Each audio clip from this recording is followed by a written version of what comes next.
Beaucoup de gens disent, je ne suis pas satisfait de mon corps, mais je crois toujours en Dieu. Et puis ils optent pour la chirurgie esthétique, se donnant rendez-vous à la salle de sport pour remodeler leur corps aux normes du monde. Mais voyez-vous la contradiction? S'ils croient vraiment en Dieu, pourquoi tentent-ils de réparer ce qu'il a créé de ses propres mains? Il y a une vérité que j'ai comprise après avoir lu une lettre d'un pasteur qui nous a été envoyée. Les normes du monde n'ont jamais été innocentes. Elles ont été conçues par des forces obscures pour nous faire haïr le corps même que Dieu nous a donné. Ce pasteur est mort et a été emmené en enfer pour assister à des scènes terrifiantes. Des personnes qui avaient modifié leur corps par la chirurgie, des culturistes qui vivaient pour leur beauté physique ou tous en paient aujourd'hui le prix, risquant d'horribles châtiments. Pourquoi leurs actions étaient-elles pécheresses? À quel jugement ont-ils été confrontés? Et surtout, nous, les vivants, suivons-nous le même chemin sans même nous en rendre compte? Cette histoire est un avertissement. Ce que la société considère comme normal est, aux yeux du saint, une trahison pure et simple. Alors regardez cette vidéo jusqu'au bout. Laissez votre cœur s'ouvrir avant qu'il ne soit trop tard. Avant de commencer, commentez, Amen, avec votre nom et votre ville de résidence afin que nous puissions prier pour vous.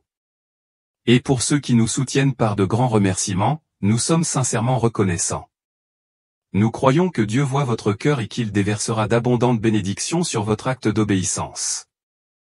Il ne s'agit pas seulement de soutenir une chaîne YouTube.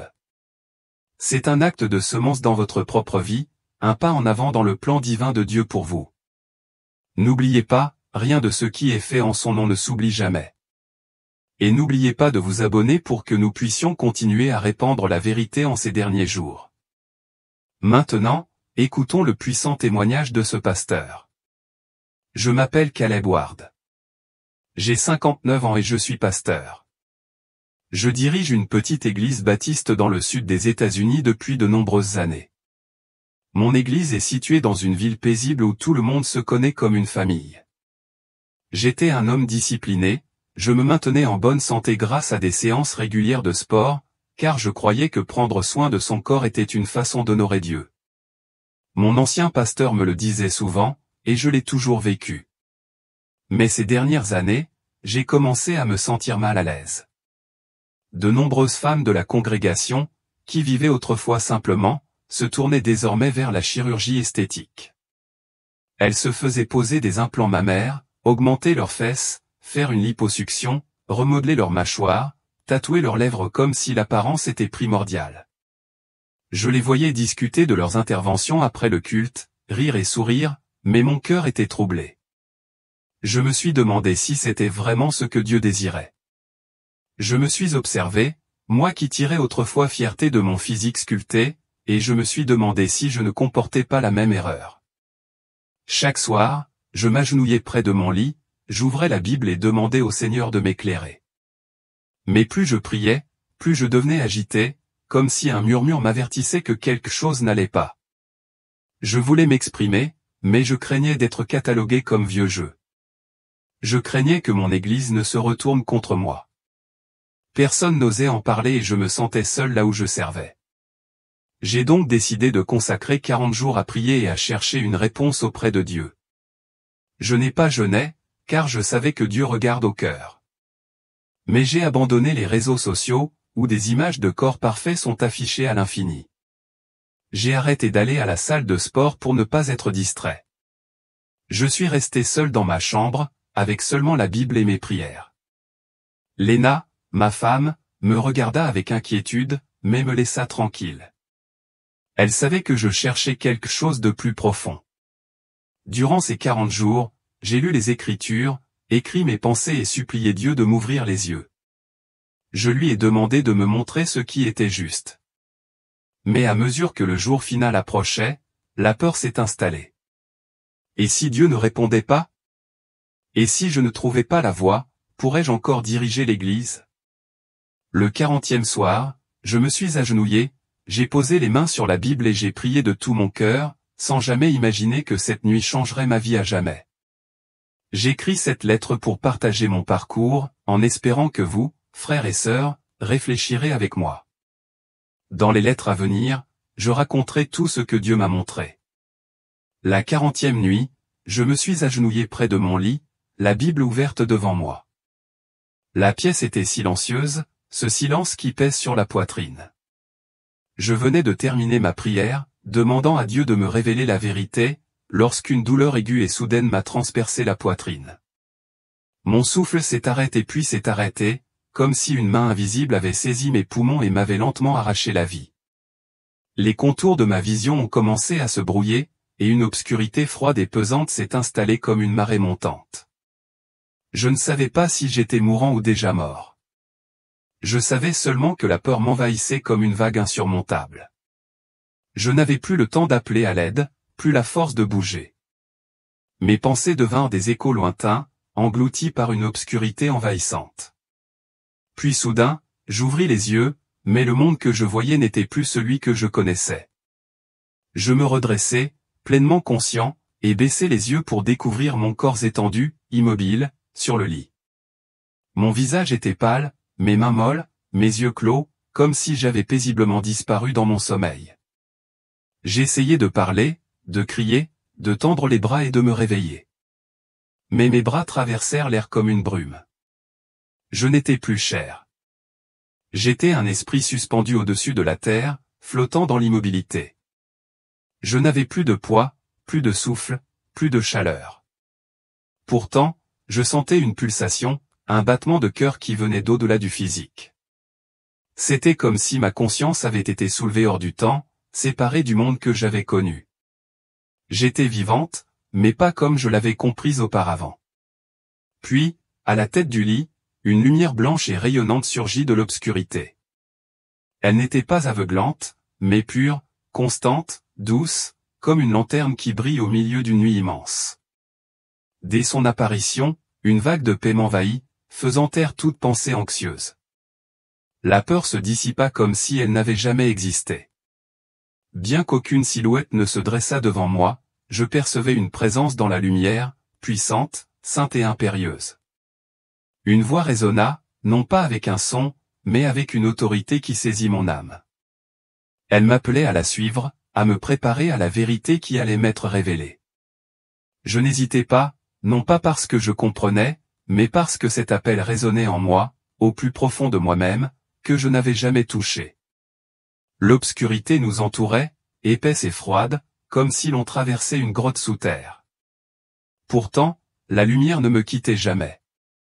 Elle avançait avec moi, traçant un chemin que mes pas suivaient instinctivement. J'avançais lentement, l'esprit tremblant d'émerveillement et d'incertitude. Je ne savais pas où j'allais, seulement que j'étais emporté loin du monde. Je croyais comprendre quelle vérité Dieu allait me révéler. Je l'ignorais. Mais dès l'instant où je me suis éloigné de mon corps, j'ai senti quelque chose de profond en moi changer, comme si les fondations mêmes de mon âme s'étaient brisées pour laisser place à quelque chose d'éternel. À partir de cette nuit-là, je ne serai plus jamais la même. La lumière qui m'avait guidé jusqu'alors avec douceur commença à avancer avec plus d'urgence, se frayant un chemin étroit dans l'obscurité étouffante. En la suivant, je remarquai un changement d'atmosphère. L'air devenait plus froid, plus dense, comme si chaque pas plus profond pesait davantage sur mon âme. Des ombres s'accrochaient au mur de ce lieu invisible, et le silence autour de moi était épais, seulement rompu par le rythme silencieux de mon être. J'ignorais où l'on m'emmenait, mais je sentais que la révélation allait commencer. Bientôt, une immense porte de pierre s'éleva devant moi, imposante, taillée dans un rocher qui semblait vibrer de jugement. Elle portait 2 mots glaçants, gravés dans une langue que je pouvais déchiffrer, mais que je ne comprenais pas pleinement, idolâtrie. Les lettres brillaient faiblement, comme gravées dans la pierre par un feu divin. Je m'arrêtai net, le cœur battant, non pas de peur, mais sous le poids de ce mot. J'avais toujours associé l'idolâtrie à des statues d'or, de l'encens, des sanctuaires ou des rituels étrangers à mon éducation baptiste. Des images de reliques catholiques ou d'anciens autels païens me revinrent à l'esprit, et je me préparais à voir de telles choses. Mais lorsque la porte s'ouvrit en grinçant, ce que je découvris me stupéfia. Ce n'était pas du tout ce à quoi je m'attendais. Ce n'était pas une pièce remplie d'autels, mais quelque chose de bien plus envoûtant. Une vaste salle caverneuse s'étendait devant moi, drapée d'ombre et de lueurs tamisées, peuplée non pas d'idoles de pierre, mais de personnes, de vraies personnes, des personnes familières. Ici, pas de religions étrangères, pas d'images cultuelles, seulement des croyants, des hommes et des femmes qui autrefois levaient les mains en signe d'adoration, qui avaient mémorisé les Écritures, qui avaient dirigé les prières à l'église. Mais maintenant, ils se tenaient courbés et brisés, fixés non sur Dieu, mais sur des attachements terrestres. Je m'approchai lentement de la première silhouette. Je vis un homme agenouillé avec une dignité surprenante, vêtu d'un élégant costume, une Bible toujours coincée sous son bras. Mais au lieu de lever les yeux au ciel, il était agenouillé devant une femme. Elle se tenait grande et fière, les bras croisés, le menton levé avec une froide autorité. Je reconnus l'homme. Il avait été autrefois un prédicateur fougueux et convaincu. Et pourtant, il était là, murmurant des louanges à sa femme, l'idolâtrant comme si elle était la source de son salut. Non loin d'eux, une jeune femme était assise par terre, la tête baissée. Sa voix tremblait tandis qu'elle murmurait et nommait ses maris. Je sentais la tristesse irradier d'elle aussi clairement que j'avais ressenti le froid plus tôt. Elle avait autrefois été une dirigeante de culte passionnée, sa voix s'élevant vers le ciel en chant. Mais maintenant, ses prières avaient laissé place à l'obsession. Dans son cœur, elle avait couronné son mari comme son petit sauveur, le plaçant au-dessus du Dieu qui l'avait racheté. Alors que je m'enfonçais dans ce lieu sombre, la scène devint encore plus surréaliste. Une foule s'était rassemblée autour d'un immense écran lumineux, acclamant avec une ferveur débordante. Sur l'écran, un célèbre footballeur sprintait sur un terrain, et les gens pleuraient comme s'ils assistaient au divin. Ils levaient les bras, l'adorant non pas en esprit et en vérité, mais dans l'extase du fanatisme. C'était une forme de zèle religieux, déplacé, déformé. Plus loin, une autre foule se balançait et hurlait devant une scène numérique où un chanteur TikTok se produisait avec des éclairs rythmiques et des rythmes hypnotiques. Leurs yeux brillaient d'un désir fiévreux, leurs voix criaient des paroles comme si elles récitaient des credos sacrés. Ce n'étaient pas des spectateurs passifs. C'étaient des fidèles. Leur cœur était captivé, leurs esprits consumés. Puis j'ai aperçu un autre coin de la pièce, une pile de billets de dollars américains qui s'élevait vers le plafond tel un monument. Les gens s'accrochaient à l'argent, le pressaient contre leur poitrine, pleuraient dessus comme s'il s'agissait d'un amant disparu. Certains s'agenouillaient devant des mallettes remplies de contrats, de titres et de cartes de crédit. J'ai vu un homme embrasser avec révérence une chaîne en or autour de son cou, comme si elle portait la puissance du ciel. Il ne s'agissait pas d'idolâtrie au sens ancien du terme. C'était une idolâtrie déguisée, celle qui consiste à porter un costume, chanter un cantique, aller travailler et acquiescer poliment au sermon. Pourtant, dans leur cœur, ces personnes avaient remplacé Dieu par la carrière, l'amour, la vanité, les applaudissements, l'argent ou le statut social. Je restais immobile, la poitrine lourde, incapable de détourner le regard de la révélation qui m'attendait. Ces gens n'étaient pas athées. Ils avaient connu Dieu, s'étaient assis sur les bancs et avaient levé les mains en signe d'adoration. Ils avaient entendu la vérité, mais choisi les plaisirs éphémères et les affirmations du monde. Ils avaient troqué la gloire éternelle contre ce qui était temporaire, superficiel et moribond. Et maintenant, ils se tenaient dans une prison faite non pas de barreaux, mais d'un amour mal placé.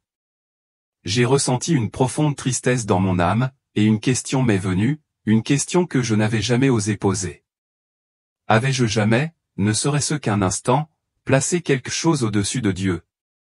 Avais-je élevé la forme physique, l'apparence, la reconnaissance ou le confort au-dessus du Créateur lui-même? J'aurais voulu dire non, mais le silence de ce lieu imposait l'honnêteté.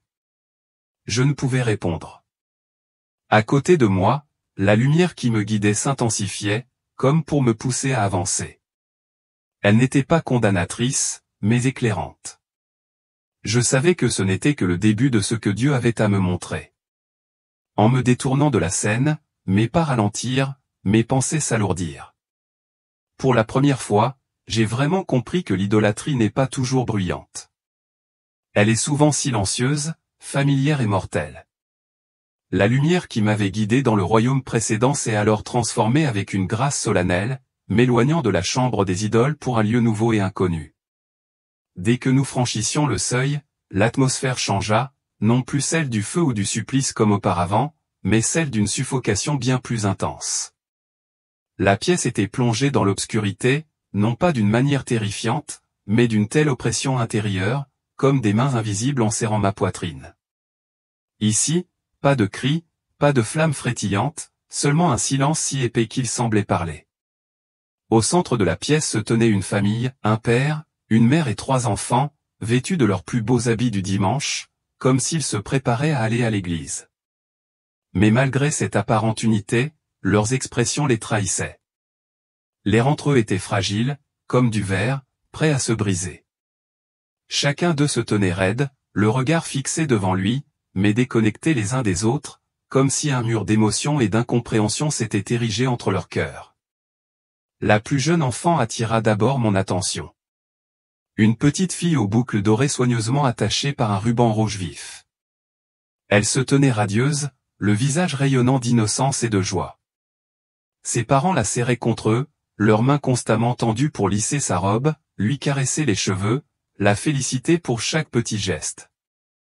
Ils l'entouraient d'adoration, faisant d'elle le centre d'attention de la famille, leur lumière, leur ange, leur fierté. Mais juste au-delà de la faible lueur de la pièce, dans l'ombre qui léchait les coins comme un brouillard mouvant, se tenaient les 2 fils aînés. Ils étaient silencieux, inaperçus, presque invisibles. L'un s'appuyait contre le mur, le regard vide, les joues légèrement humides, bien qu'il s'efforçât de le dissimuler. L'autre serrait les poings à ses côtés, la mâchoire crispée, les yeux plissés non pas par malice, mais par une douleur trop longtemps enfouie et trop profondément ignorée. À mesure que je m'approchais, le silence se brisa et me révéla leurs pensées. Ils ne se contentaient pas de rester plantés là. Ils saignaient intérieurement. L'aîné se demandait en silence ce qu'il avait fait de mal, pourquoi, malgré tous ses efforts, il ne semblait jamais être à la hauteur. Le cadet, plus jeune mais tout aussi brisé, nourrissait l'amertume que sa naissance même lui avait coûté l'affection de sa mère. Leur cœur réclamait justice, reconnaissance, un amour qui ne se mérite pas. J'aurais voulu les réconforter, leur tendre la main et leur dire qu'on les voyait, qu'ils comptaient. Mais j'étais un esprit, un observateur incapable d'intervenir, incapable d'apaiser. Je ne pouvais que regarder leur douleur se creuser en eux, s'envenimer, devenir partie intégrante d'eux-mêmes. La pièce, bien que silencieuse, résonnait du chagrin inexprimé d'enfants oubliés en silence. Puis le brouillard sembla se dissiper un instant, et je le vis. Un démon se tenait entre les 2 garçons, grand et visqueux, avec des yeux rouges et brillants comme du charbon. Son large sourire était tordu de joie. Il ne les toucha pas, ne leur parla pas, mais il n'y était pas obligé. Il se contenta de savourer leur douleur, observant les graines du ressentiment prendre racine dans leurs âmes. De leur poitrine poussaient de fines racines spirituelles noires, semblables à des vignes, d'amertume, de comparaison, d'injustice et de rage silencieuse. Elles s'infiltraient dans leurs esprits, déformant leurs pensées, s'enroulant autour de leurs identités. Le démon n'avait pas semé les graines. Il ne faisait que les arroser. Le favoritisme de leurs parents avait ouvert la porte en grand, et l'ennemi était entré librement. Puis une voix, non pas haute, mais tonitruante dans mon âme, retentit avec l'autorité du ciel. Elle disait, les parents ne comprennent pas que le favoritisme est une porte ouverte à l'ennemi. Quand l'amour est injustement divisé, Satan n'a pas besoin d'autorisation pour semer la discorde. L'unité que j'ai conçue pour les familles est brisée non par le mal, mais par le déséquilibre. La vérité me frappa profondément, plus douloureusement que les flammes. Je regardais le père de famille qui pleurait maintenant en silence. Ses épaules s'affaissèrent, ses mains tremblaient tandis qu'il murmurait des mots de culpabilité. Il avait simplement voulu protéger le faible, le fragile. Mais soudain, une silhouette céleste apparut à ses côtés, un être radieux dont les ailes rayonnaient comme le soleil du matin. Sans cruauté, mais avec une clarté perçante, l'ange le réprimanda. L'amour juste ne fait pas de favoritisme. Dieu n'aime pas plus le beau que le simple, ni l'obéissant que le difficile. Les parents sont le miroir de cet amour divin. Déformer ce reflet, c'est déformer la miséricorde de Dieu. Un nuage noir s'abattit alors sur la famille, épais comme de l'encre. J'ai vu la cadette, autrefois douce et généreuse, commencer à changer. Elle devint exigeante, prétentieuse, aveugle aux besoins des autres non pas parce qu'elle était mauvaise, mais parce qu'un amour mal placé avait altéré sa perception de sa valeur. Les aînés devinrent des hommes, mais la douleur de leur jeunesse resta gravée dans leurs âmes. L'un se tourna vers la colère, entraîné dans la violence et la rébellion, son cœur brûlant de douleur inexprimée. L'autre se retira du monde, silencieux, sur ses gardes, vivant avec un esprit blessé qui ne faisait confiance à personne, pas même à Dieu. Aucun d'eux ne revint à la foi. Ils se dirent, si même l'amour au foyer est injuste, comment pouvons-nous faire confiance à l'amour d'un Dieu invisible? La vision s'estompa pour laisser place à une image finale. La famille s'était effondrée. Les enfants avaient disparu non seulement de la maison, mais aussi de l'église. Les parents, assis à l'écart, noyés dans une onde silencieuse, incapables de défaire le passé. Dans un coin, le même démon se tenait debout, affichant un sourire triomphant et discret. Et j'entendis son murmure glaçant. Nous n'avons pas besoin d'infidélité. Nous n'avons pas besoin de dépendance. Tout ce dont nous avons besoin, c'est d'un peu de favoritisme, juste assez pour être oublié. Des larmes coulaient de moi, bien que je n'ai plus de corps. Elles ne coulaient pas comme de l'eau, mais comme un chagrin trop profond pour être contenu. Je pensais aux familles de ma propre église, combien étaient tombées dans ce même piège subtil. Je n'aurais jamais imaginé que le favoritisme puisse détruire l'âme. Mais maintenant, je savais qu'un amour mal avisé, laissé sans contrôle, pouvait tuer aussi sûrement que la haine. La lumière à côté de moi s'illumina à nouveau, m'invitant à avancer. Mais je m'attardai encore un instant, l'esprit encore meurtri par ce que j'avais vu. Certaines vérités ne brûlent pas comme le feu, mais elles laissent tout de même des cendres.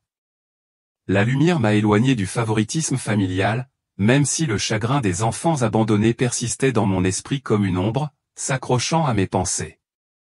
J'ai pénétré dans un couloir étroit où l'air s'est chargé d'une odeur de fer, de sueur et de quelque chose de bien plus ancien, de sauvage. Plus j'avançais, plus j'avais l'impression que les murs eux-mêmes étaient vivants, respirant bas et lourdement, gémissant sous le poids d'un tourment invisible. Bientôt, j'arrivai devant une porte de fer massive, dépourvue de symboles, mais vibrant subtilement comme si elle dissimulait une fureur prête à éclater. Au moment où la porte s'ouvrit en grinçant, le grincement aigu du métal rouillé résonna dans le couloir, me faisant froid dans le dos. En franchissant le seuil, j'ai été immédiatement frappé par l'immensité de la pièce. Une faible lumière rouge filtrait d'en haut, projetant une lueur infernale qui me rappelait une fournaise souterraine sans fin, suffocante. Une mer d'hommes et de femmes se tenait immobile, leur silhouette dessinée par les muscles. Chaque corps avait été endurci, sculpté et perfectionné par des années d'efforts acharnés. C'étaient des culturistes, des combattants de l'UFC, des athlètes olympiques et des adeptes du fitness extrême.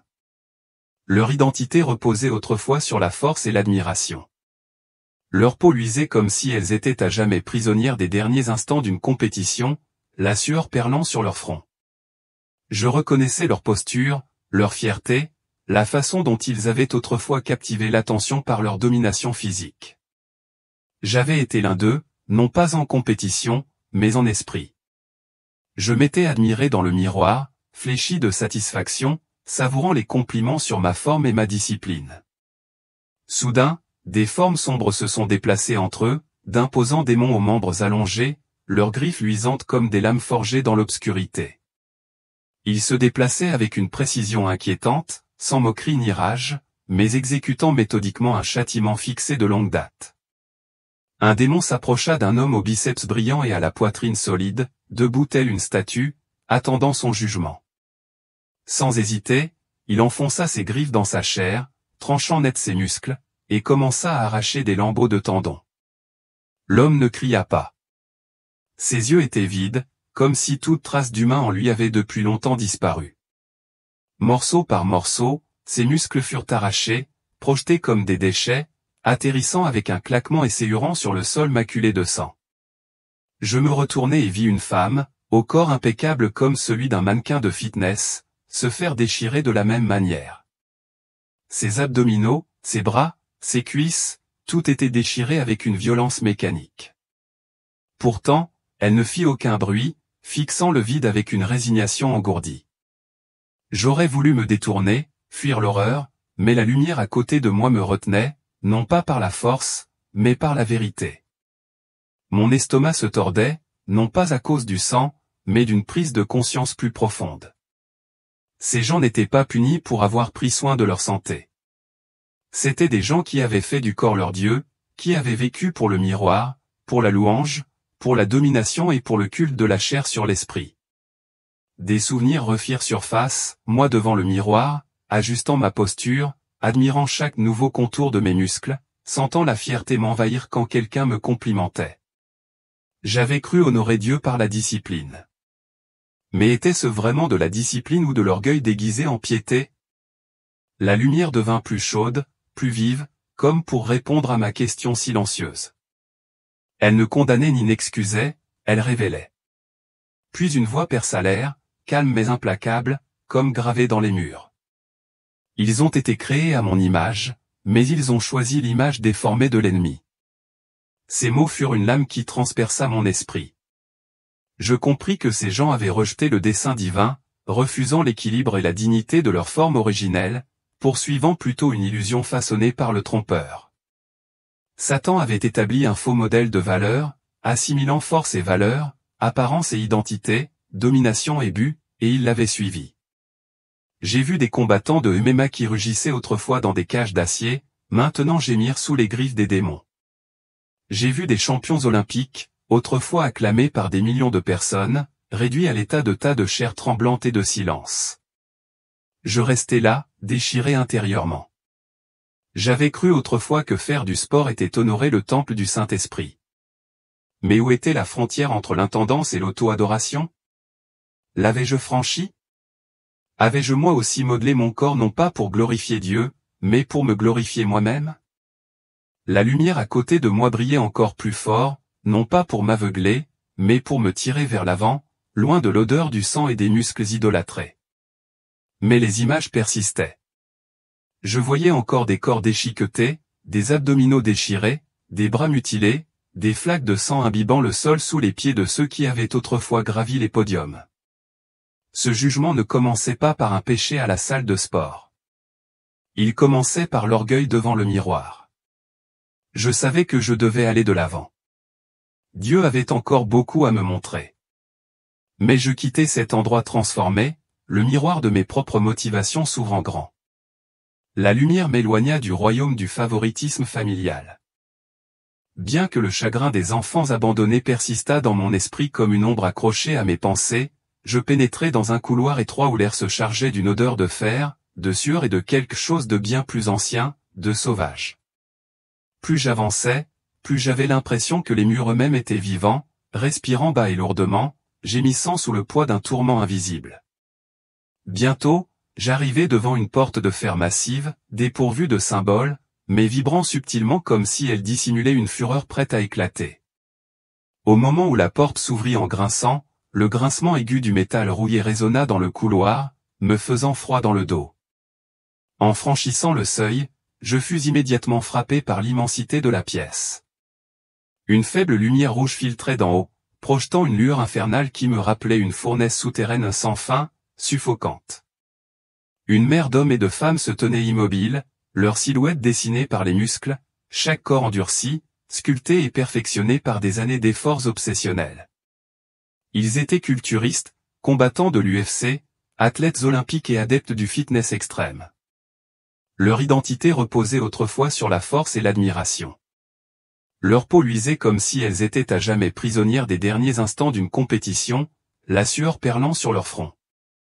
Je reconnaissais leur posture, leur fierté, la façon dont ils avaient autrefois attiré l'attention par leur domination physique. J'avais été l'un d'eux, non par compétition, mais par esprit. Je m'étais admiré dans le miroir, fléchi de satisfaction, savourant les compliments sur ma forme et ma discipline. Soudain, des formes sombres se sont déplacées entre eux, d'imposants démons aux membres allongés, leurs griffes luisantes comme des lames forgées dans l'obscurité. Ils se déplaçaient avec une précision inquiétante, ni moqueurs ni furieux, mais exécutant méthodiquement un châtiment fixé de longue date. Un démon s'approcha d'un homme aux biceps brillants et à la poitrine solide, debout tel une statue, attendant son jugement. Sans hésiter, il enfonça ses griffes dans sa chair, tranchant net ses muscles et commença à arracher des lambeaux de tendons. L'homme ne cria pas. Ses yeux étaient vides, comme si toute trace d'humain en lui avait depuis longtemps disparu. Morceau par morceau, ses muscles furent arrachés, projetés comme des déchets, atterrissant avec un claquement et s'éhurant sur le sol maculé de sang. Je me retournai et vis une femme. Son corps, impeccable comme celui d'un mannequin de fitness, était déchiré de la même manière. Ses abdominaux, ses bras, ses cuisses, tout était déchiré avec une violence mécanique. Pourtant, elle ne fit aucun bruit, fixant simplement le vide avec une résignation engourdie. J'aurais voulu me détourner, fuir l'horreur, mais la lumière à côté de moi me retenait, non pas par la force, mais par la vérité. Mon estomac se tordait, non pas à cause du sang, mais d'une prise de conscience plus profonde. Ces gens n'étaient pas punis pour avoir pris soin de leur santé. C'étaient des gens qui avaient fait du corps leur Dieu, qui avaient vécu pour le miroir, pour la louange, pour la domination et pour le culte de la chair sur l'esprit. Des souvenirs refirent surface, moi devant le miroir, ajustant ma posture, admirant chaque nouveau contour de mes muscles, sentant la fierté m'envahir quand quelqu'un me complimentait. J'avais cru honorer Dieu par la discipline, mais était-ce vraiment de la discipline ou de l'orgueil déguisé en piété? La lumière devint plus chaude, plus vive, comme pour répondre à ma question silencieuse. Elle ne condamnait ni n'excusait, elle révélait. Puis une voix perça l'air, calme mais implacable, comme gravée dans les murs. Ils ont été créés à mon image, mais ils ont choisi l'image déformée de l'ennemi. Ces mots furent une lame qui transperça mon esprit. Je compris que ces gens avaient rejeté le dessein divin, refusant l'équilibre et la dignité de leur forme originelle, poursuivant plutôt une illusion façonnée par le trompeur. Satan avait établi un faux modèle de valeur, assimilant force et valeur, apparence et identité, domination et but, et il l'avait suivi. J'ai vu des combattants de MMA qui rugissaient autrefois dans des cages d'acier, maintenant gémir sous les griffes des démons.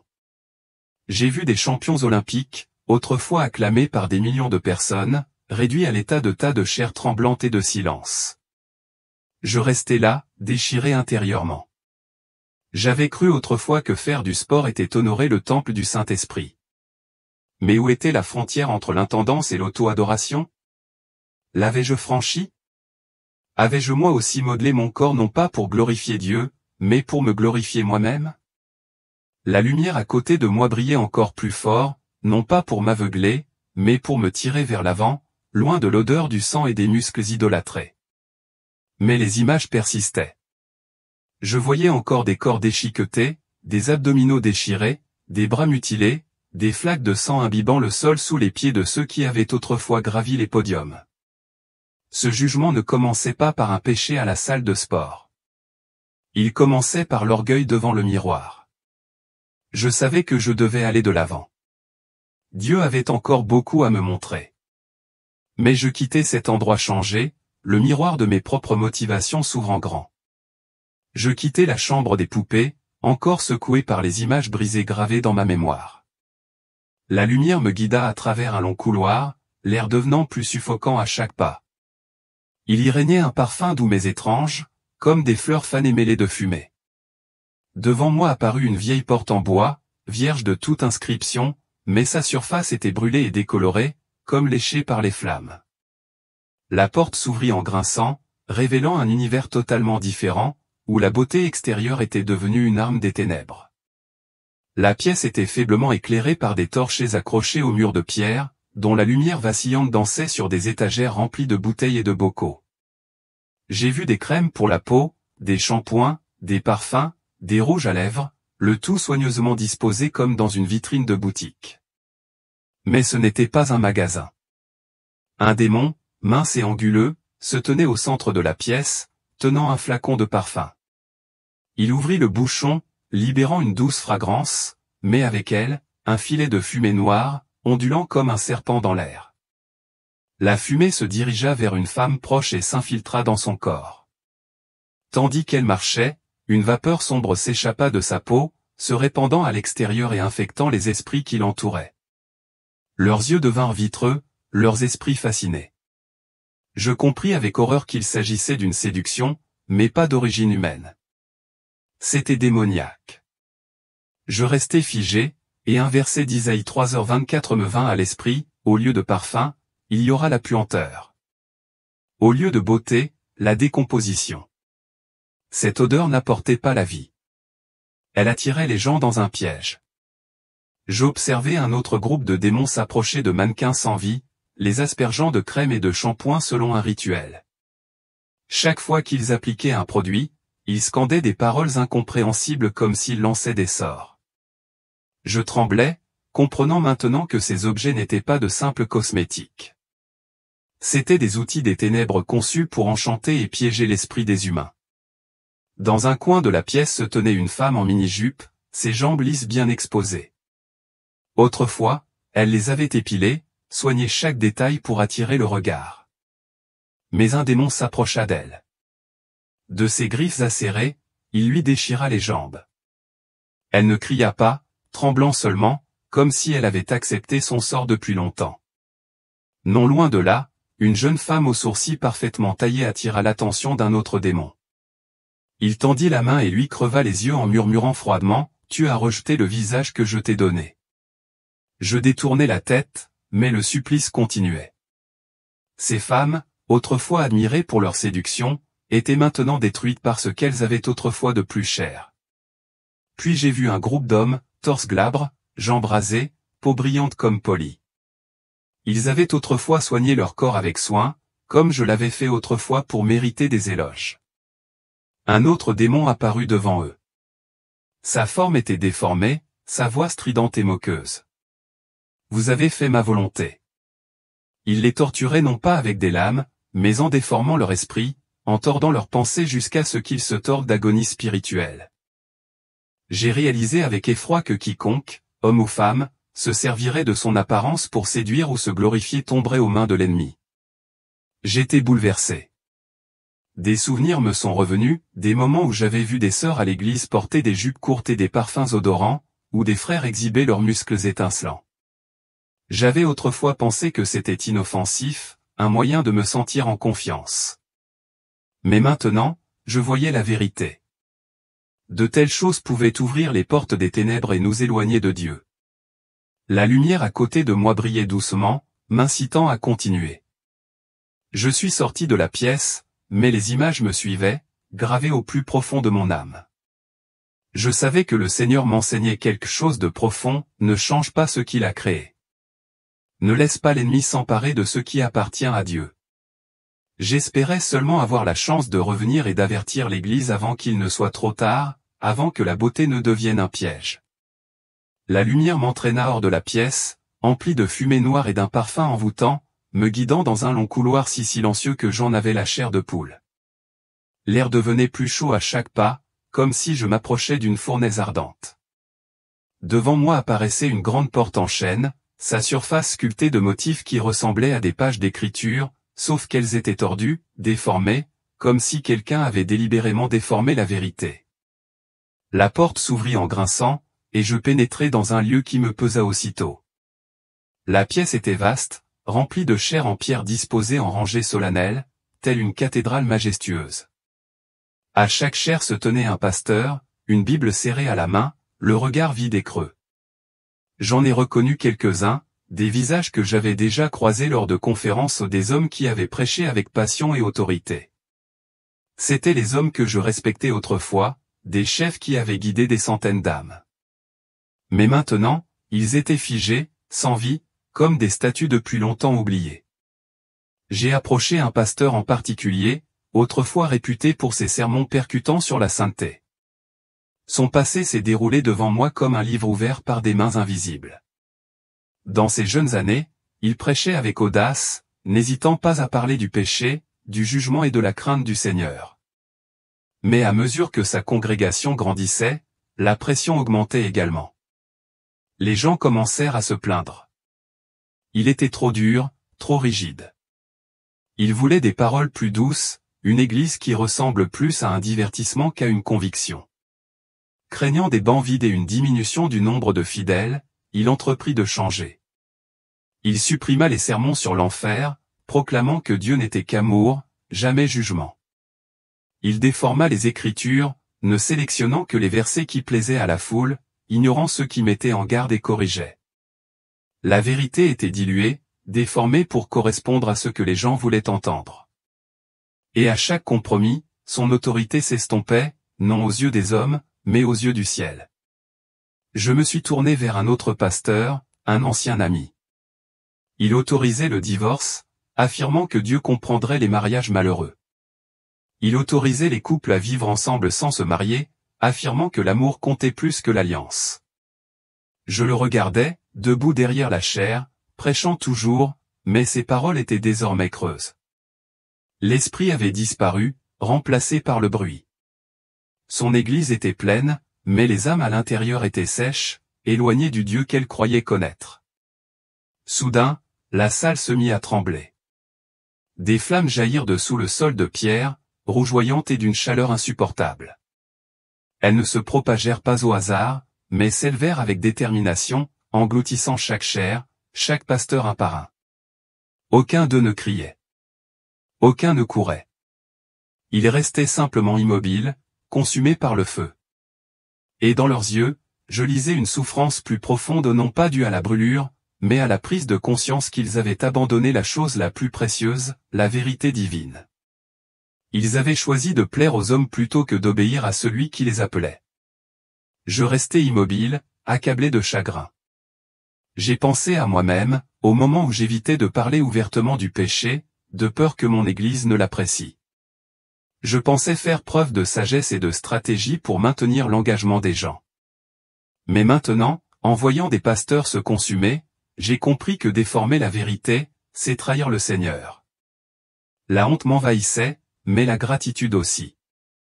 Dieu me le montrait alors qu'il était encore temps de changer. La lumière à mes côtés s'est à nouveau allumée, m'incitant à aller de l'avant. Je suis sorti de la salle, une leçon profondément ancrée dans mon âme. Un pasteur ne doit jamais sacrifier la vérité, même si cela représente un prix. Je ne pouvais que prier pour avoir le courage de vivre pleinement selon les commandements de Dieu, afin de ne jamais me retrouver derrière une de ces chairs, dans ce lieu de regret éternel. Je quittai la salle des pasteurs, le cœur lourd de cette leçon sur la vérité. La lumière me guida dans un couloir froid, le sol en pierre reflétant une faible lueur, comme éclairé de loin.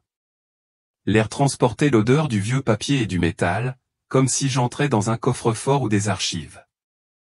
Devant moi apparut une porte en acier, simple, sans motif ni inscription, ne laissant transparaître que la froideur d'un métal gris et insensible. La porte s'ouvrit et je pénétrai dans un lieu totalement inconnu. La salle était vaste, illuminée d'une lumière blanche et pâle, rappelant un entrepôt moderne. Des centaines de machines à voter électroniques étaient disposées en rangées parfaites, chaque écran affichant les images des candidats. J'ai immédiatement reconnu la scène. C'était une vision d'élection. Chaque machine affichait le visage d'une personne, son nom et un sourire confiant. J'ai vu une machine à l'effigie de George W. Bush, le regard fixé droit devant lui comme pour appeler au soutien. Je me suis souvenu des nombreuses élections auxquelles j'avais assisté et des débats au sein de l'Église pour savoir quel candidat était le bon. Mais j'ai alors commencé à remarquer quelque chose d'étrange. Les machines ne fonctionnaient pas au hasard. Un grand démon décharné se déplaçait silencieusement entre elles, manipulant les écrans comme un technicien. Il appuyait sur des boutons, et le décompte des voix fluctuait, toujours en faveur d'un candidat spécifique. J'ai jeté un coup d'œil à une autre machine, puis à une autre, et j'ai constaté le même schéma. Tout était manipulé. Le résultat ne dépendait pas de la volonté du peuple, mais des désirs du démon. Je restais figé, conscient que chaque élection ici était une tromperie orchestrée. Puis une voix retentit, claire, impérieuse et imprégnée d'autorité divine. Je ne veux pas que mes serviteurs se mêlent de politique. La politique est le piège de l'ennemi. Ceux qui me suivent doivent être mis à l'écart du monde. J'ai tremblé, et le sens m'est apparu clairement. Ceux qui ont remporté les élections, ceux qui sont arrivés au pouvoir, ont fait alliance avec Satan. Ils n'ont servi ni Dieu, ni le peuple. Ils ont servi l'ennemi. J'ai regardé à nouveau les visages des candidats sur les écrans. Leur sourire semblait désormais artificiel, comme des masques dissimulant un sombre accord. Je me suis souvenu de ma propre église. Il y avait des frères et sœurs qui, un jour, discutaient passionnément de politique, m'incitant à soutenir publiquement un candidat. J'avais moi-même été impliqué dans ces débats, convaincu que les chrétiens devaient s'engager politiquement pour changer le monde. Mais maintenant, face à ces machines manipulées, je réalisais à quel point j'avais eu tort.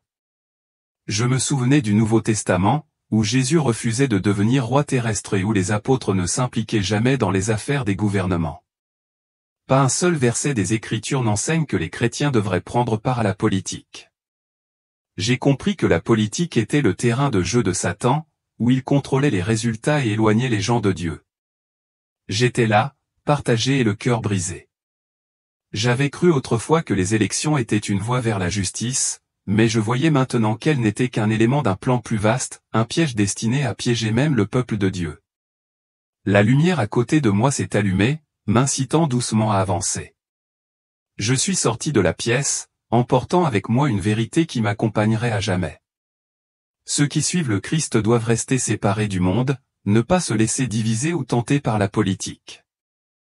Je savais que je devais avertir l'Église, les exhorter à prier au lieu de discuter, à faire confiance à Dieu au lieu de placer leurs espoirs dans le pouvoir des hommes.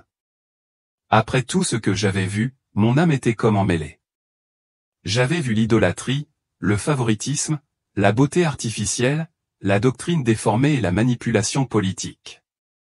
Chaque vision était comme un coup de massue porté à ma foi, me forçant à me demander si j'avais vraiment vécu correctement. J'étais épuisé, non pas physiquement, mais spirituellement, comme si je portais un poids sans nom sur le dos. J'aurais voulu m'arrêter, retourner dans ma petite chambre avec ma Bible et Léna, mais la lumière continuait de me guider, m'empêchant de me reposer. Cette fois, il n'y avait ni couloir ni porte. Je me retrouvais debout dans un vide brumeux, comme un champ à l'aube. Mais il n'y avait ni vent, ni chant d'oiseaux, seulement un silence si épais qu'il semblait surnaturel. J'ai senti une présence, mais pas la douce lumière qui m'accompagnait. C'était quelque chose de plus sombre, tapi dans le silence. Puis, dans le brouillard, une image apparut, aussi claire qu'un miroir. C'était Léna et moi, au pire jour de notre mariage. Je nous voyais assis l'un en face de l'autre, silencieux, déconnectés. Léna fixait la table, les yeux emplis d'une douleur inexprimée. J'étais assis, les bras croisés, en colère pour une chose si insignifiante que je ne me souvenais même plus de quoi il s'agissait. La scène s'est déplacée vers notre chambre, où nous dormions dans des lits séparés, dos à dos. La distance qui nous séparait n'était pas de quelques mètres. C'était un mur construit de mots non prononcés et de blessures non cicatrisées. Je me souvenais de ces mois-là, comment la discorde s'était installée sans que je m'en aperçoive, comment je m'étais noyé dans le travail de l'église et avais laissé Léna seule, comment elle restait silencieuse tout en étant profondément triste. Notre mariage, autrefois un don de Dieu, était devenu comme un vase fêlé, fragile, prêt à se briser. Un démon surgit de la brume, grand et décharné, les yeux brillants comme du feu. Il tenait une lance noire, la pointe brillante et acérée, pointée directement sur l'image de notre mariage.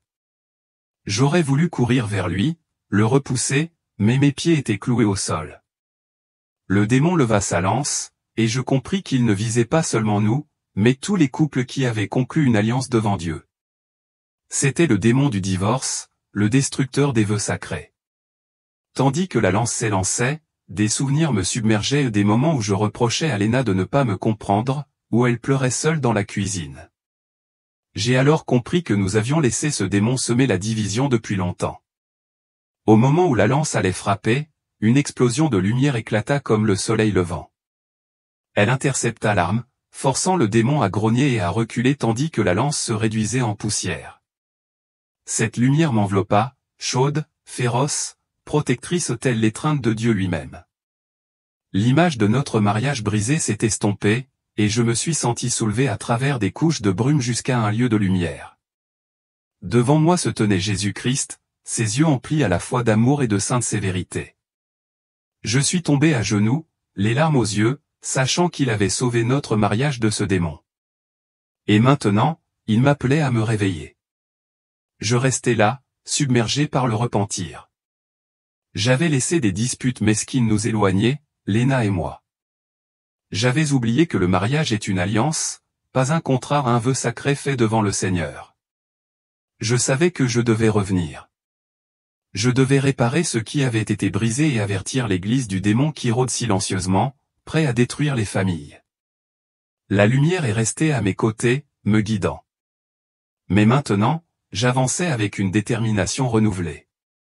Je ne laisserai pas mon mariage, ni celui de qui que ce soit, tomber entre les mains de l'ennemi.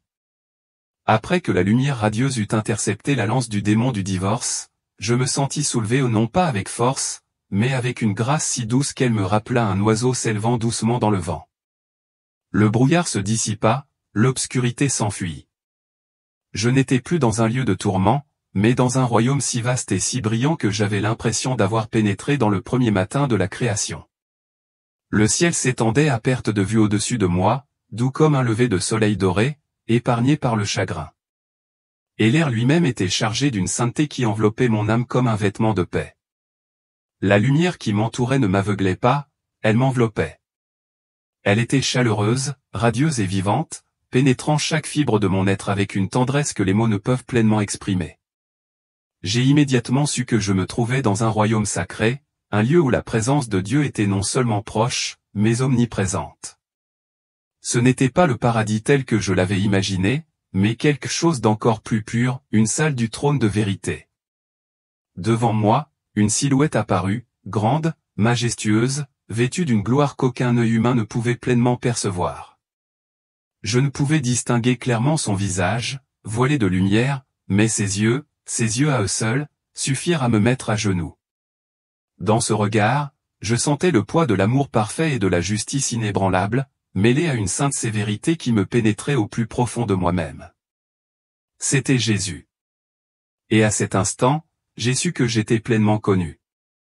Des larmes ont commencé à couler sur mon visage, non pas de peur, mais d'un profond sentiment d'indignité. J'en avais trop vu, l'idolâtrie, la vanité, la tromperie, les faux pasteurs, la beauté séduisante, et même la rupture de mon propre mariage. J'avais été témoin de ce qui brise le cœur de Dieu. Et maintenant, je me tenais devant celui que j'avais si souvent trahi. J'aurais voulu parler, m'excuser, me cacher, mais je ne pouvais que pleurer. Alors Jésus parla. Sa voix ne résonna pas, elle résonna. Elle ne tonna pas, mais elle me transperça plus profondément que n'importe quelle tempête. Elle pénétra au plus profond de mon âme. Il m'a dit que chaque mot que j'avais entendu dans les visions de l'enfer, chaque réprimande, chaque avertissement, chaque murmure de vérité venait de lui. Je tremblais à l'idée qu'il avait marché avec moi à travers chaque royaume, chaque scène douloureuse non pour me condamner, mais pour me réveiller. Je n'avais jamais été seul. Même dans ma faiblesse, même dans mon silence, même dans mes compromissions, il ne m'avait jamais quitté. Et maintenant, il se tenait devant moi, non pas comme un accusateur, mais comme un roi juste, m'offrant une seconde chance. D'une voix à la fois tendre et ferme, il me donna un ordre. Je dois revenir. Je dois restaurer ce qui avait été brisé. Mon mariage avec Léna, l'alliance sacrée qui s'était refroidie par négligence, devait être guérie. Je me souvenais de la distance, des paroles insouciantes, des nuits de silence, et je baissai la tête, empli de tristesse et d'engagement. Mais son commandement allait plus loin. Je devais proclamer la sainteté. Je devais avertir l'Église, non seulement la congrégation que je dirigeais, mais chaque âme que je pouvais atteindre. Je devais dénoncer la tromperie derrière la beauté extérieure, l'orgueil artificiel et les doctrines perverses. Il m'a dit de ne pas craindre le rejet, de ne pas trembler devant les moqueries. Le monde rirait, mais je n'ai pas été envoyé pour plaire au monde. J'ai été envoyé pour défendre la vérité. Mon cœur s'est gonflé d'émotion. Je me sentais à la fois honoré et bouleversé. Je n'étais qu'un pasteur de 59 ans, originaire d'une petite ville. Pouvais-je vraiment porter un tel message? Pouvais-je réellement faire une différence dans un monde qui privilégie l'égocentrisme à la sainteté? Puis, je l'ai regardé à nouveau dans les yeux. Et là, j'ai trouvé la force, non pas en moi-même, mais en Don.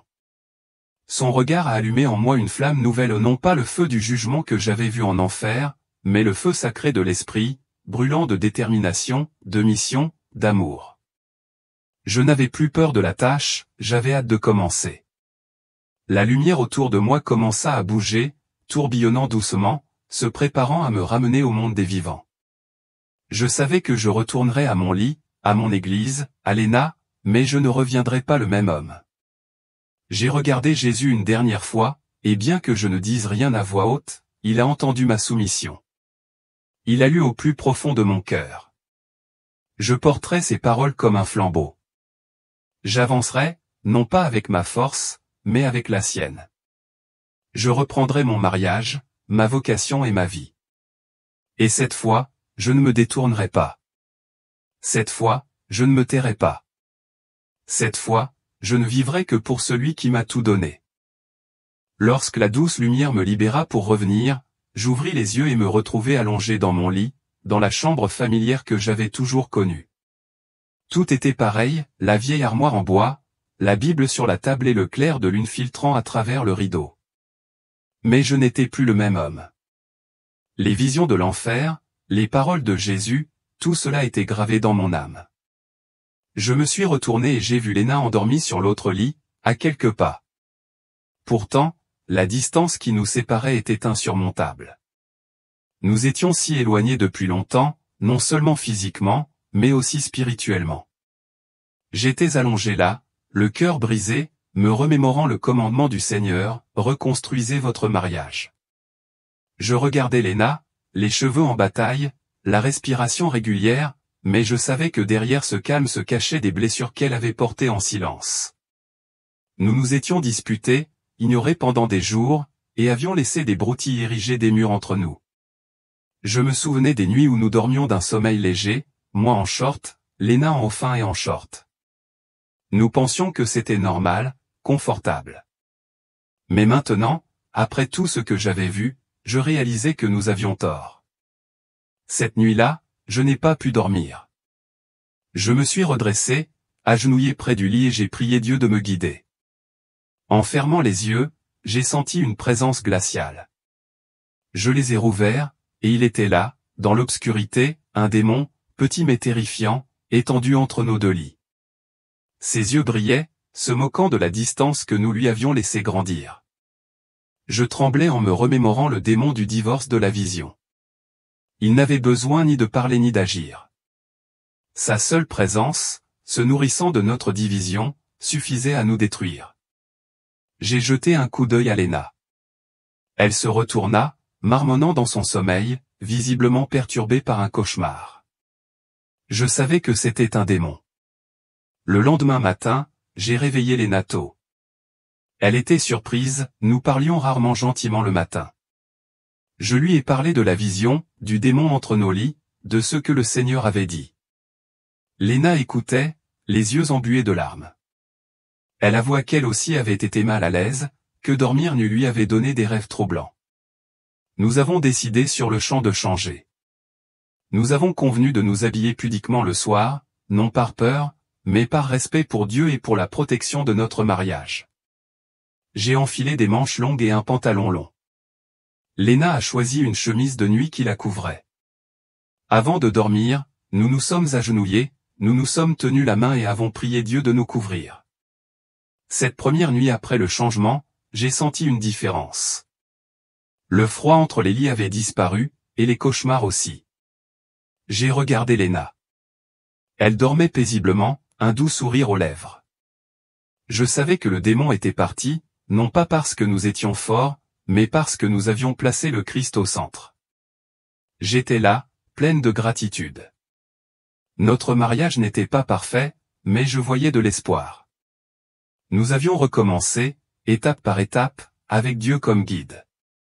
Après cette nuit de prière commune, une nouvelle lumière a commencé à briller sur mon mariage avec Léna. Nous ne dormions plus séparément, nous ne laissions plus le démon s'immiscer entre nous. Mais je savais que pour une véritable guérison, nous devions affronter nos vieilles blessures. Un matin, alors que le soleil filtrait doucement par la fenêtre, j'ai invité Léna à s'asseoir avec moi à la table du dîner.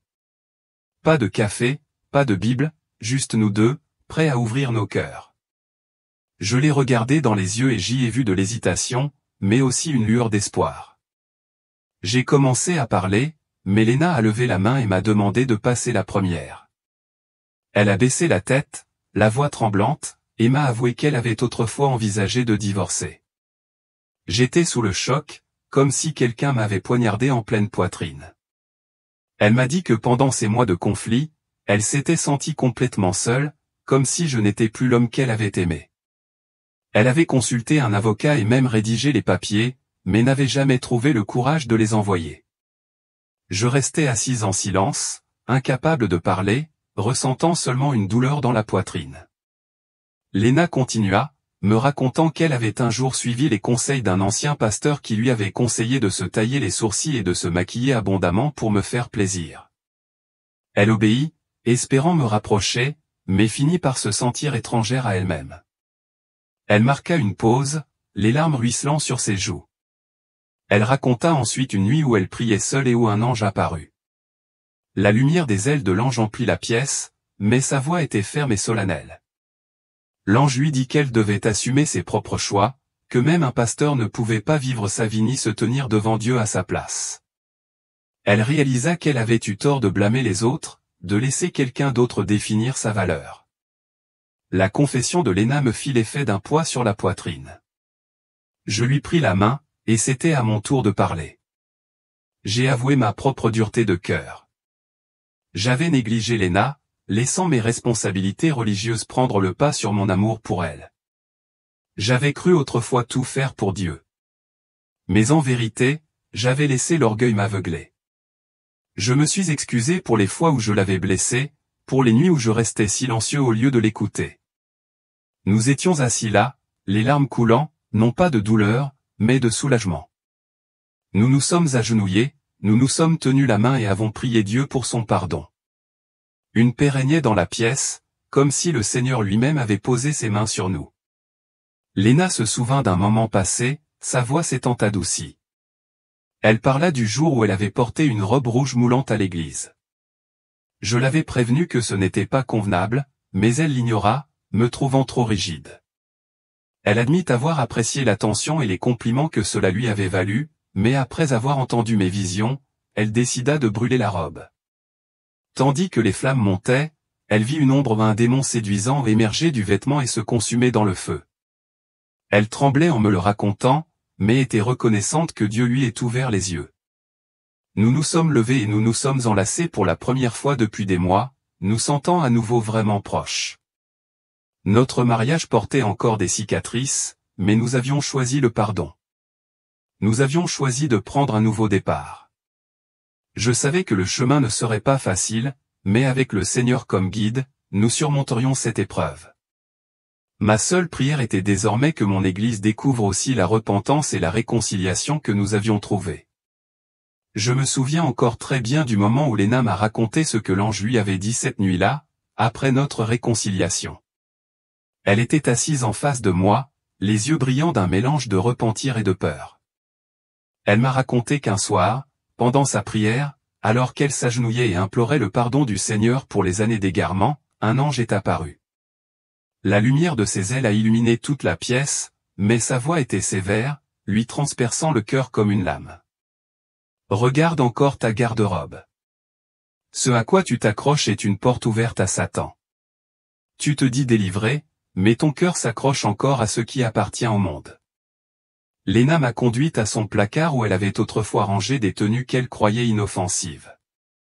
Je suis resté là, à contempler les robes moulantes, les hauts à épaules dénudés et les jeans déchirés qu'elle avait autrefois adorés. Ce n'étaient pas de simples morceaux de tissu. C'étaient les symboles d'une époque où elle courait après l'attention, où elle vivait pour le regard des autres.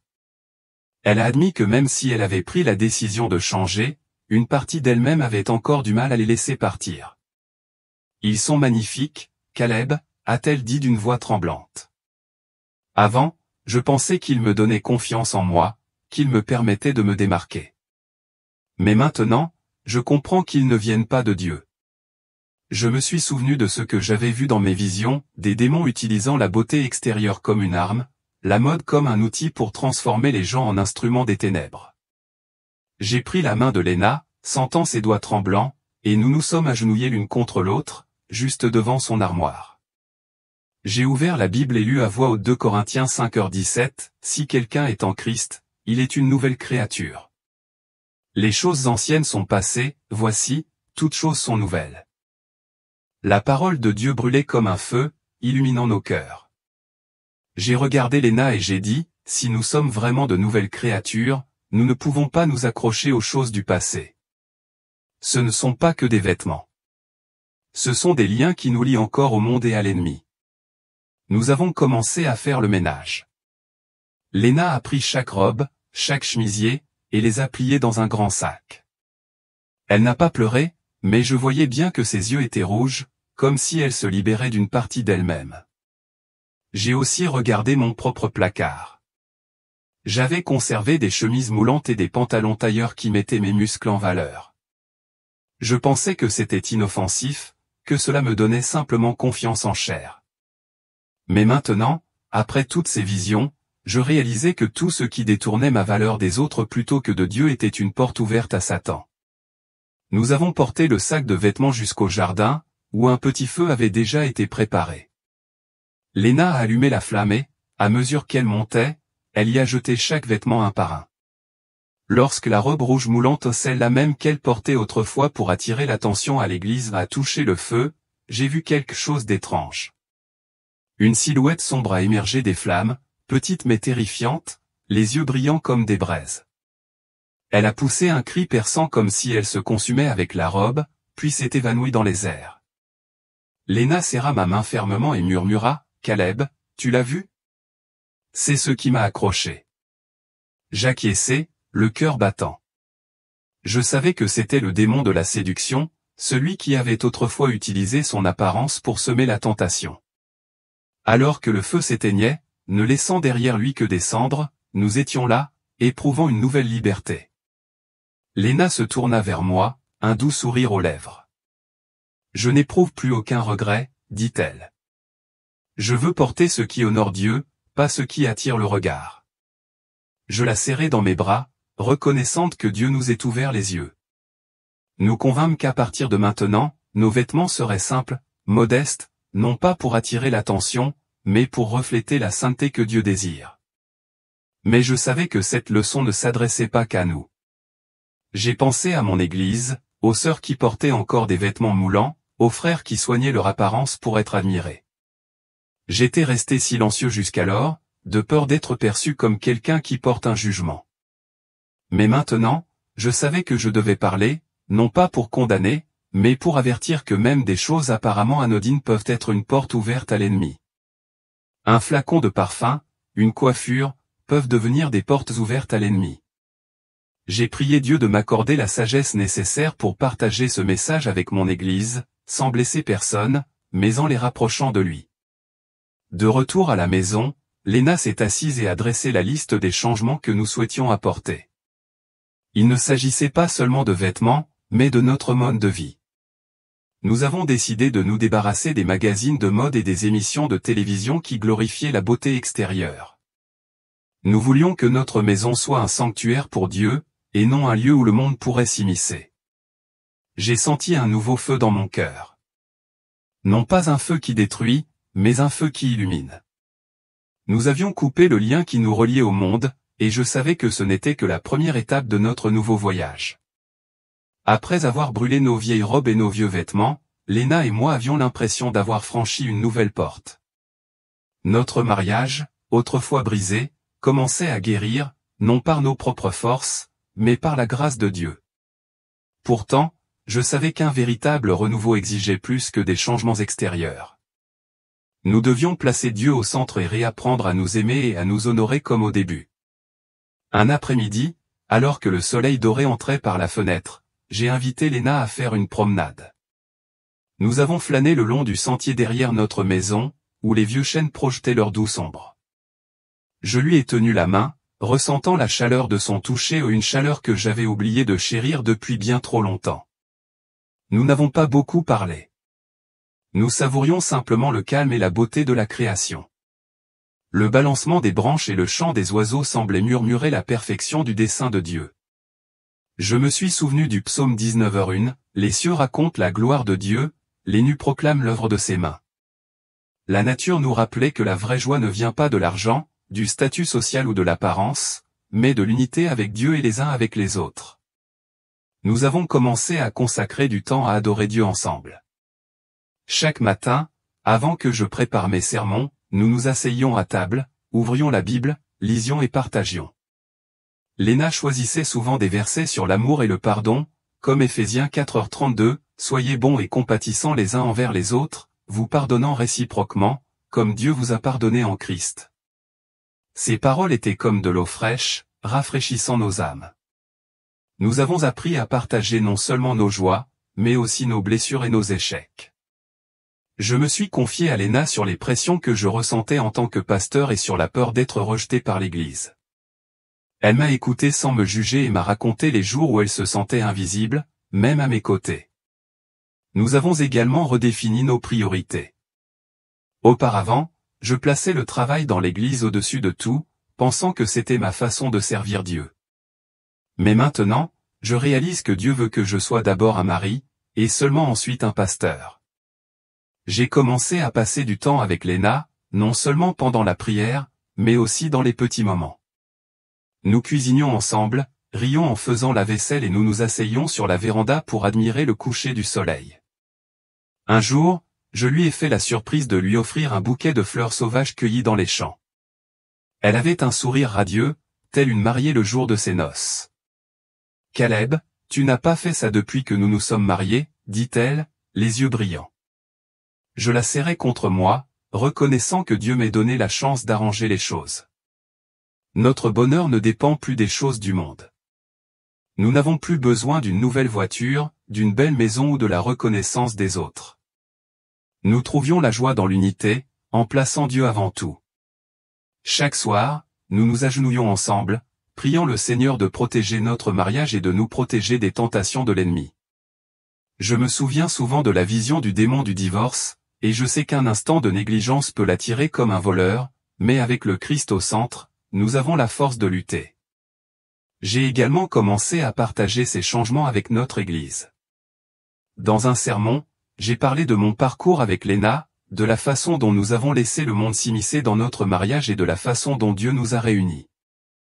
J'ai exhorté les couples de la congrégation à réexaminer leur alliance, à se demander si des facteurs comme le travail, l'argent ou les apparences n'avaient pas commencé à obscurcir la clarté de leur amour. Certains ont secoué la tête, pensant que j'étais trop strict, mais beaucoup d'autres sont venus me demander conseil par la suite. Je les ai guidés à prier ensemble, à placer Dieu au centre et à apprendre à aimer inconditionnellement. Notre cheminement ne s'arrête pas là. Léna et moi savons que chaque jour est une occasion de nous renouveler et de vivre selon la parole de Dieu. Nous ne courons plus après ce que le monde définit comme le bonheur. Nous trouvons la joie dans la simplicité, dans l'amour sincère et dans la présence de Dieu. Quand je regarde Léna aujourd'hui, je vois non seulement la femme que j'aime, mais la compagne que Dieu m'a donnée pour marcher à mes côtés tout au long de cette vie. Notre mariage, autrefois au bord de l'effondrement, est devenu un témoignage vivant du pouvoir de guérison et de renouvellement de Dieu. Un soir, après avoir dîné ensemble, Léna s'est assise à côté de moi, un petit carnet à la main. Elle m'a dit vouloir écrire son parcours, non seulement pour se souvenir, mais aussi pour le partager avec l'Église, comme témoignage de l'œuvre de Dieu. Je l'ai regardée, ses cheveux tombant doucement dans la douce lumière de la lampe, son doux sourire rayonnant d'une vie nouvelle. Elle n'était plus la femme qui courait après les apparences ou l'attention. Elle était Léna, une épouse renouvelée par Dieu, et je savais que son témoignage toucherait bien des cœurs. Léna commença à parler, la voix posée et pleine d'émotion. Avant, je vivais pour les autres, dit-elle, le regard perdu dans le vide.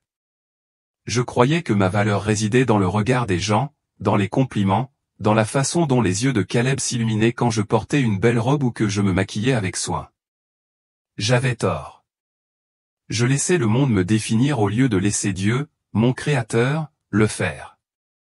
Elle marqua une pause, prenant une profonde inspiration, comme si elle revivait la douleur de ces jours-là. Je lui tendis la main, l'encourageant à continuer. Elle me raconta comment, par le passé, nous avions rarement de vraies conversations. J'étais absorbé par le travail de l'église, tandis qu'elle était absorbée par ses soins de beauté, ses soirées et les réseaux sociaux. Nous vivions sous le même toit, dit-elle, mais nous étions comme des étrangers. Je me souviens de ces matins où je me réveillais et regardais Caleb partir au travail sans dire un mot. Je me disais que si j'avais meilleure mine, si je changeais d'apparence, peut-être qu'il me remarquerait. J'ai suivi les conseils d'un vieux pasteur qui m'avait conseillé de me tailler les sourcils, de porter du parfum coûteux et des robes moulantes. J'ai tout fait, a-t-elle raconté. Mais plus j'essayais, plus je me sentais étrangère à moi-même, comme si je vivais dans une coquille qui n'était pas la mienne. Sa voix tremblait tandis qu'elle racontait la nuit où l'ange était apparu. Je me suis agenouillé et j'ai prié, suppliant Dieu de me pardonner d'avoir laissé mon cœur errer. Puis la lumière a rempli la pièce et l'ange s'est tenu là, ses ailes brillaient de mille feux. Sa voix était ferme mais pleine d'amour. Tu ne peux appartenir à la fois à Dieu et au monde. Lâche ce qui t'éloigne de moi. J'ai regardé ma garde-robe et, pour la première fois, j'ai vu les robes et les parfums non pas aussi beaux, mais comme des chaînes. Elle s'est arrêtée, les larmes aux yeux. Je les ai brûlées. Et tandis que les flammes montaient, j'ai vu le démon de la séduction consumé par le feu. J'ai su que Dieu m'avait libéré. Léna a continué à parler des changements survenus dans notre mariage. Caleb et moi ne parlons plus de travail ni de choses futiles, a-t-elle dit, un sourire éclatant. Nous parlons vraiment, comme au début de notre mariage. Nous nous souvenons de nos anniversaires respectifs. Nous partageons des dîners aux chandelles et lisons la Bible ensemble tous les matins. Je me souviens d'une fois où Caleb m'a surprise avec un bouquet de fleurs sauvages. J'ai pleuré, non pas à cause des fleurs, mais parce que j'ai ressenti son amour pour moi ou non pas à cause de mon apparence, mais parce que j'étais sa femme, celle que Dieu avait envoyée pour marcher à ses côtés. Elle se tourna vers moi, les yeux pétillants. Avant, je vivais pour plaire aux autres, pour être admirée, pour me sentir importante. Mais maintenant, je vis pour celui qui m'a créée.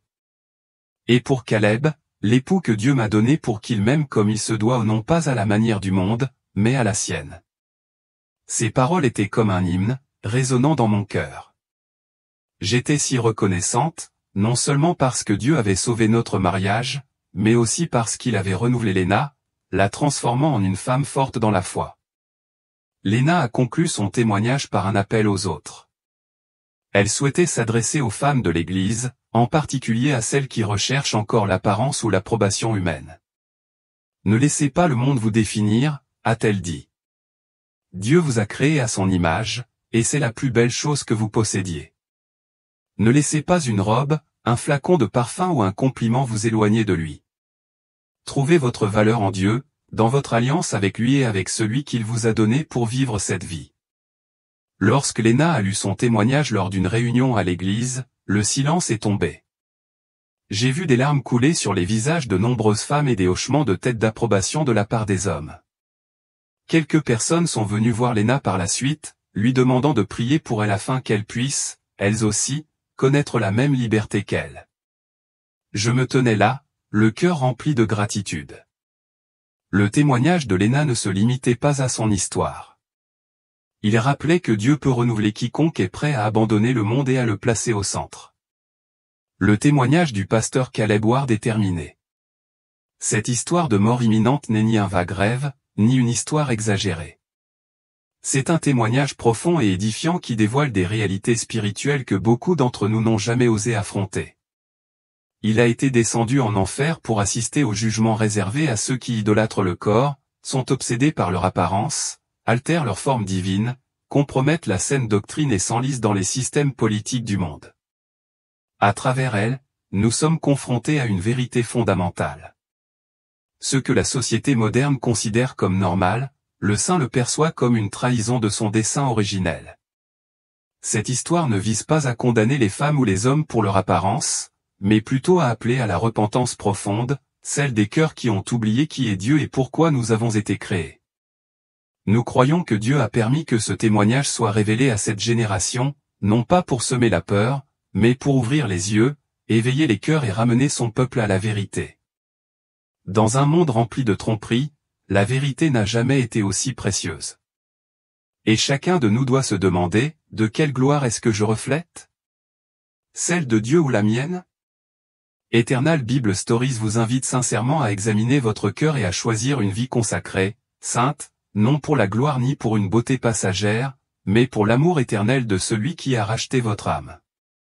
Si vous ressentez cet appel, ajoutez « Je choisis la vérité » et le nom de votre ville afin que nous puissions bâtir une communauté de personnes éveillées, non plus enchantées par la beauté extérieure, mais vivant dans l'attente du jour glorieux du Christ. N'oubliez pas de vous abonner à la chaîne et de partager cette vidéo avec vos proches pour qu'ils ne manquent pas un message qui pourrait sauver leur âme. Nous sommes profondément reconnaissants à tous ceux qui nous ont soutenus par de grands remerciements. Nous sommes convaincus que Dieu voit votre acte de foi et qu'il n'oubliera jamais votre sollicitude. Soutenez-nous, il ne s'agit pas seulement de soutenir une chaîne YouTube. C'est semer la foi dans votre vie, un petit pas porteur de sens sur le chemin qui mène au plan divin de Dieu pour vous.